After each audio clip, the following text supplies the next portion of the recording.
शांति 18 जुलाई 2022 के ईश्वरीय महावाक्य। पहले सुनते हैं मुरली के मुख्य पॉइंट्स। बाबा ने कहा, तुम कर्म योगी हो, कर्म सन्यासी नहीं।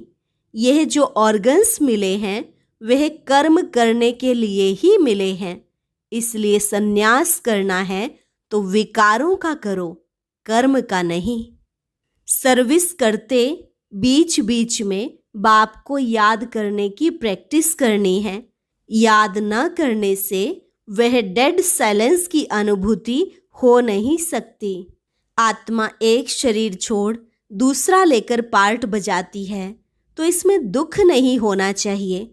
अगर ड्रामा को अच्छी रीति जान जाएं तो कभी दुख नहीं हो सकता, लेकिन ऐसी परिपक्व अवस्था अभी तक हुई नहीं है। बाबा ने कहा, बाहर दुनिया में भले कांटे हैं, लेकिन तुम अभी गार्डन के फूल बन रहे हो। स्वयं बाप बैठ तुमको पढ़ा रहे हैं। तुमने ड्रामा के आदि मध्य अंत को जान लिया है। यह भारत कभी हीरे जैसा था। सबसे बड़ा तीर्थ स्थान यही है। परम पिता परमात्मा जो सर्व का सद्गति दाता है, उनका जन्म भी भारत में ही होता है। तुम्हें इसी शुद्ध अहंकार में रहना है कि हम ईश्वरीय फैमिली के हैं। कल्प बाद फिर से बाबा आकर मिले हैं और हमें राज्य भाग्य का वर्षा देने के लायक बना रहे हैं। बड़ी खुशी रहनी चाहिए। और लास्ट में बाबा ने कहा, मैं निष्काम सेवाधारी हूँ। मैं तुम्हारा ओबीडिएंट सर्वेंट बनकर आया हूँ, क्योंकि तुम मोस्ट बिलवेड चिल्ड्रन हो ना। ऐसे निराकारी निरहंकारी बाप में कभी संशय न आए। और अब सुनते हैं महावाक्यों को विस्तार से। मुरली का सार। मीठे बच्चे, अभी तुम बाप की नज़र से निहाल होते हो। निहाल होना अर्थात स्वर्ग का मालिक बनना। प्रश्न, और संग तोड़ एक संग जोड़, इस डायरेक्शन को अमल में कौन ला सकता है? उत्तर, जिनकी बुद्धि में एम ऑब्जेक्ट क्लियर है। तुम्हारी एम ऑब्जेक्ट है मुक्ति धाम में जाने की। उसके लिए शरीर से भी बुद्धि योग निकालना पड़े। टोकी मूवी से भी परे साइलेंस में रहने का अभ्यास करो, क्योंकि तुमको साइलेंस अथवा निर्वाण में जाना है। गीत, जले न क्यों परवाना। ओम शांति। बच्चे जानते हैं हम किसकी नज़र के सामने बैठे हैं।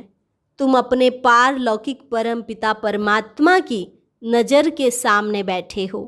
तुम जानते हो इस बाबा की नज़र के सामने आने से हम 21 जन्म स्वर्ग का वर्षा पाते हैं। कभी कोई साधु संत के पास जाते हैं तो कहते हैं यह तो नज़र से निहाल कर देते हैं।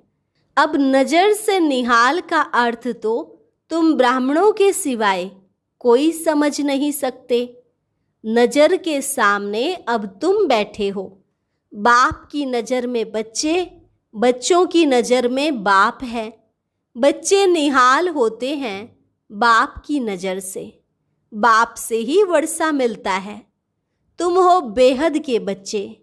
तुम नज़र के सामने बैठे हो, बरोबर 2 अक्षर सुन रहे हो।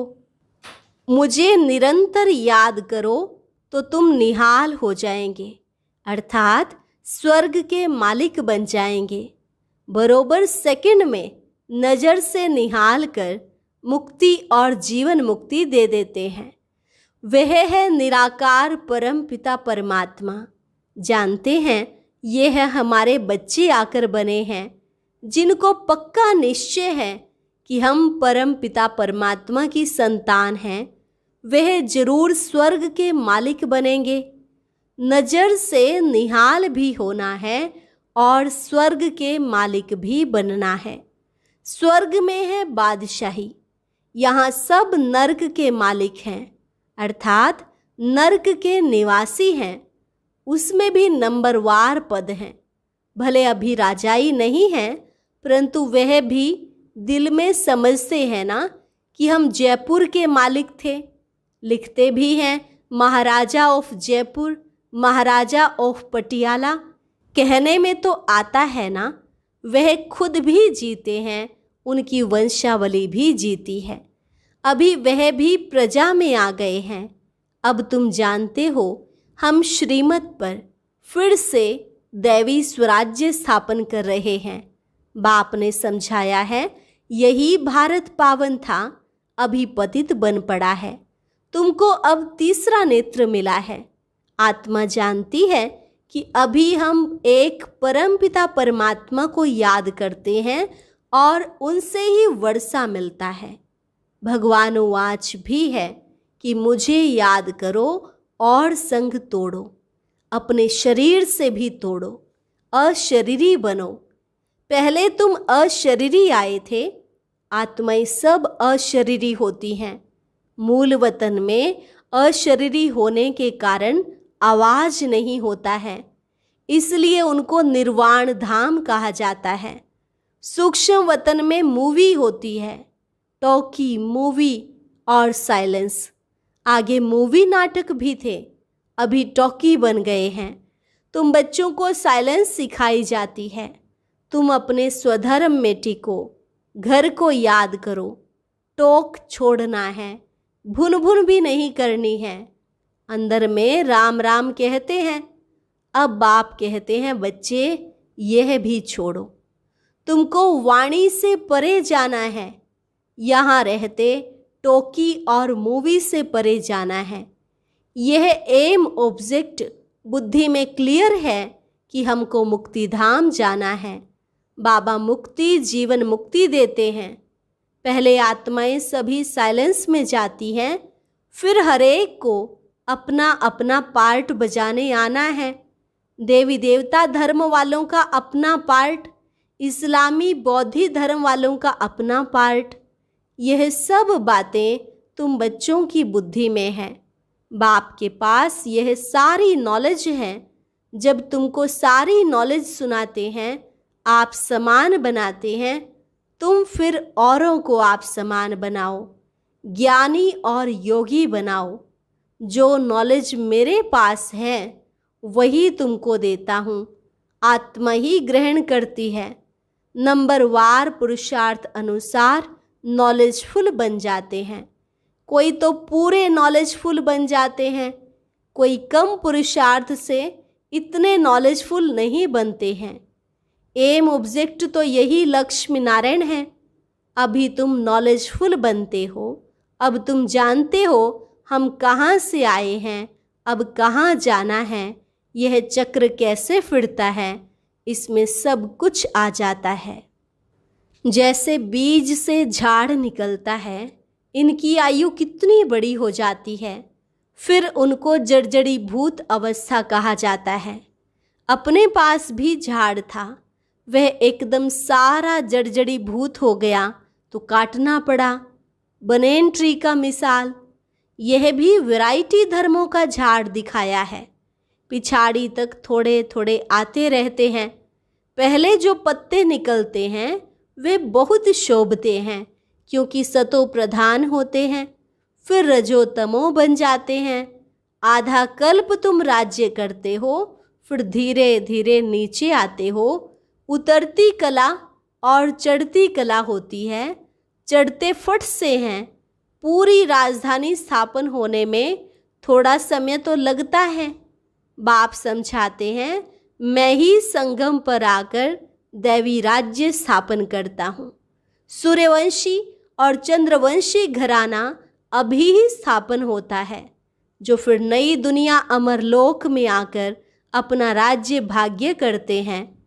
इनको ही संगम युग कहा जाता है। दूसरा कोई संगम पर नहीं आता है, सिर्फ एक बाप ही आते हैं। यह बात कोई शास्त्रों में नहीं है कि फिर से कब आता हूँ, यह कोई को पता नहीं पड़ सकता है। यह सिर्फ तुम बच्चों को ही पता पड़ता है। कल्प कल्प यह पाठ चलता है। सारा झाड़ पुराना होता है, फिर संगम युग पर इनका फाउंडेशन लग रहा है। यह है पतित दुनिया, सतयुग है पावन दुनिया। गाते भी हैं कि हम पतितों को पावन बनाने के लिए आओ। अब सभी पावन बन रहे हैं, फिर जब आएंगे तो पावन ही होंगे। परंतु सबको इकट्ठा तो नहीं आना है।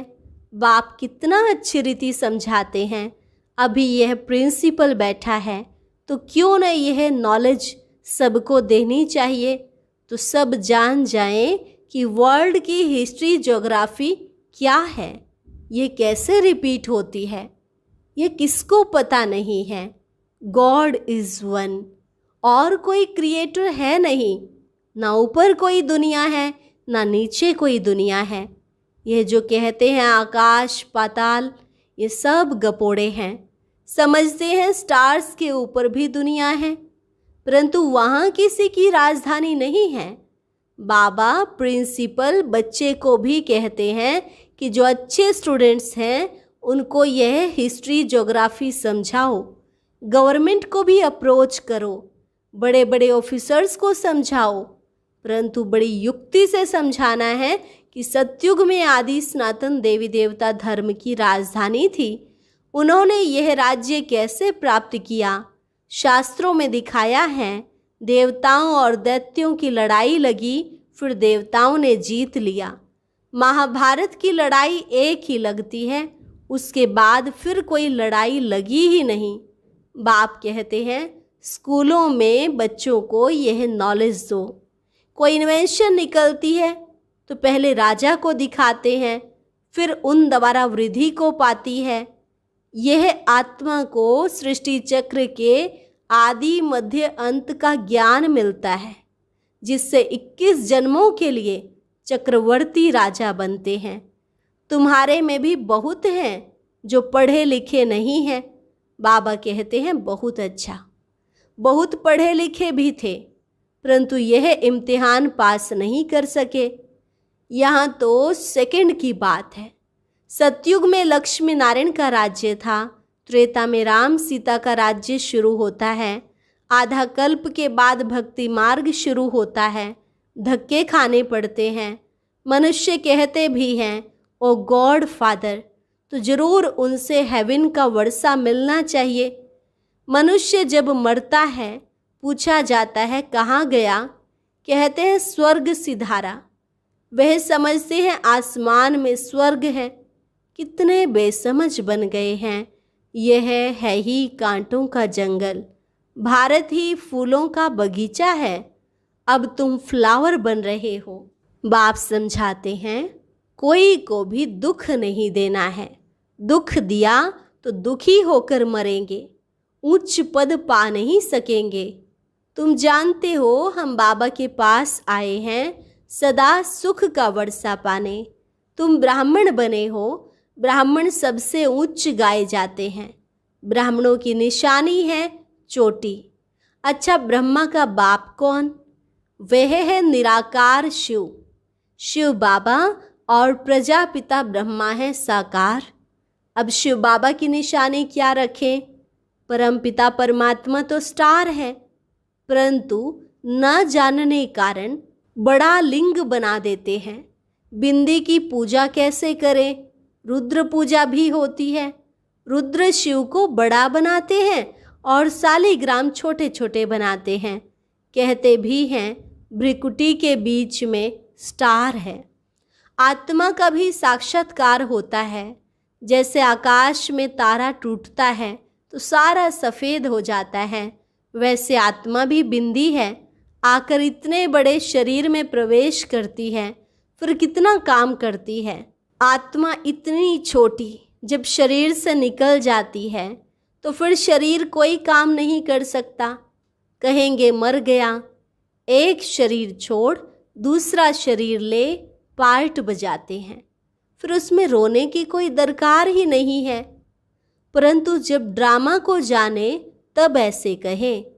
अब तुमको यह ज्ञान है कि हम यह पुराना शरीर छोड़ अपने निर्वाण धाम में जाएंगे। यह नॉलेज भी तुमको यहाँ है। फिर तो बड़े बड़े स्कूल कॉलेजों में जाकर बड़ों बड़ों को यह नॉलेज दो। तो भारत में सूर्यवंशी चंद्रवंशियों का राज्य था, जो अब नहीं है। फिर जरूर होगा। यह अनादि वर्ल्ड ड्रामा है, इनकी नॉलेज बच्चों में जरूर होनी चाहिए। यह नॉलेज होने से भारत स्वर्ग बन जाता है। अभी नॉलेज नहीं है तो भारत कंगाल है। फिर इस नॉलेज से भारत को स्वर्ग बनाते हैं। क्यों ना बच्चे भी यह नॉलेज लेकर हेवन के लायक बने। तुम भी बनो, किसको भी छोड़ना नहीं चाहिए। बाबा सर्विस की युक्तियां तो बहुत बताते हैं, करना तो बच्चों को है, बाप तो नहीं जाएगा।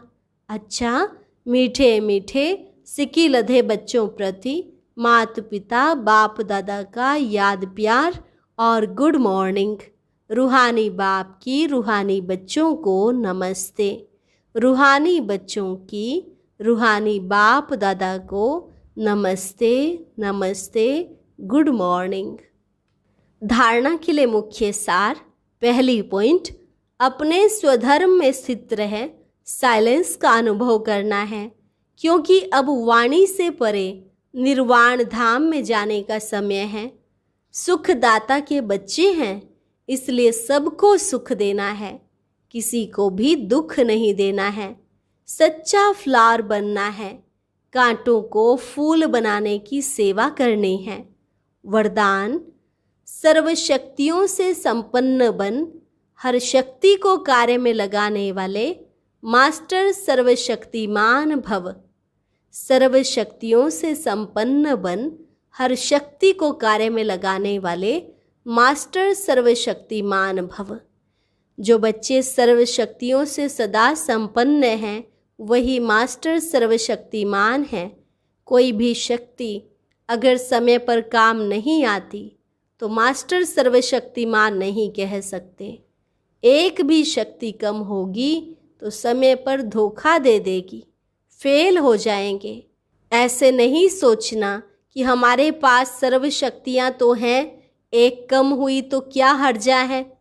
एक में ही हर्जा है, एक ही फेल कर देगी। इसलिए एक भी शक्ति कम ना हो और समय पर वह शक्ति काम में आए, तब कहेंगे मास्टर सर्वशक्तिमान। स्लोगन, प्राप्तियों को भूलना ही थकना है, इसलिए प्राप्तियों को सदा सामने रखो। प्राप्तियों को भूलना ही थकना है, इसलिए प्राप्तियों को सदा सामने रखो। अभी है मातेश्वरी जी के अनमोल महावाक्य। जब हम ओम शब्द का उच्चारण करते हैं तो ओम का अर्थ है मैं आत्मा हूँ और परमात्मा का बच्चा हूँ। यह शिव नाम सिर्फ एक ही परमात्मा का है। इस शब्द पर बहुत ही मनुष्य ऐसा प्रश्न पूछते हैं, परमात्मा तो सारी दुनिया का मालिक अथवा बाप है, उसे फिर शिव नाम से क्यों बुलाते हैं। अब इस राज को दुनिया नहीं जानती। परमात्मा का नाम है शिव, क्योंकि दुनिया में अनेक धर्म हैं, तो हर एक धर्म वाले परमात्मा को अपना अपना नाम देकर बुलाते हैं।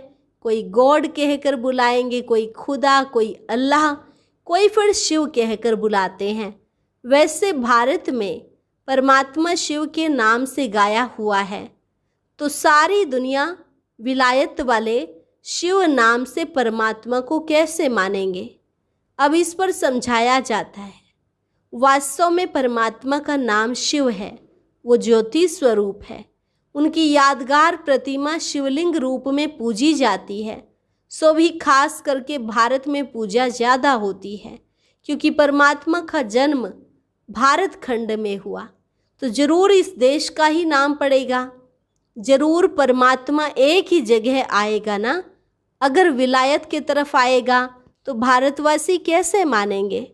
परंतु भारत खंड का नाम बड़ा मशहूर है। यह अविनाशी अखंड गाया जाता है, इसलिए यहाँ खुद परमात्मा पधार गए हैं। और परमात्मा के महावाक्य हैं कि जब भारत पर अति धर्म ग्लानि होती है, तभी मैं अनेक अधर्मों का विनाश और सत धर्म की स्थापना करने आता हूँ। यह सारा कार्य मैं एक बार अवतरण धारण कर करता हूँ। तो परमात्मा का अवतरण भी भारत में हुआ। जहाँ कल्प पहले आए थे वहाँ ही फिर आना होता है।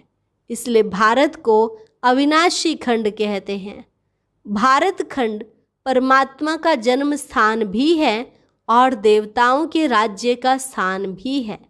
अच्छा, और अब सुनते हैं आज का अव्यक्त ज्ञान मोती।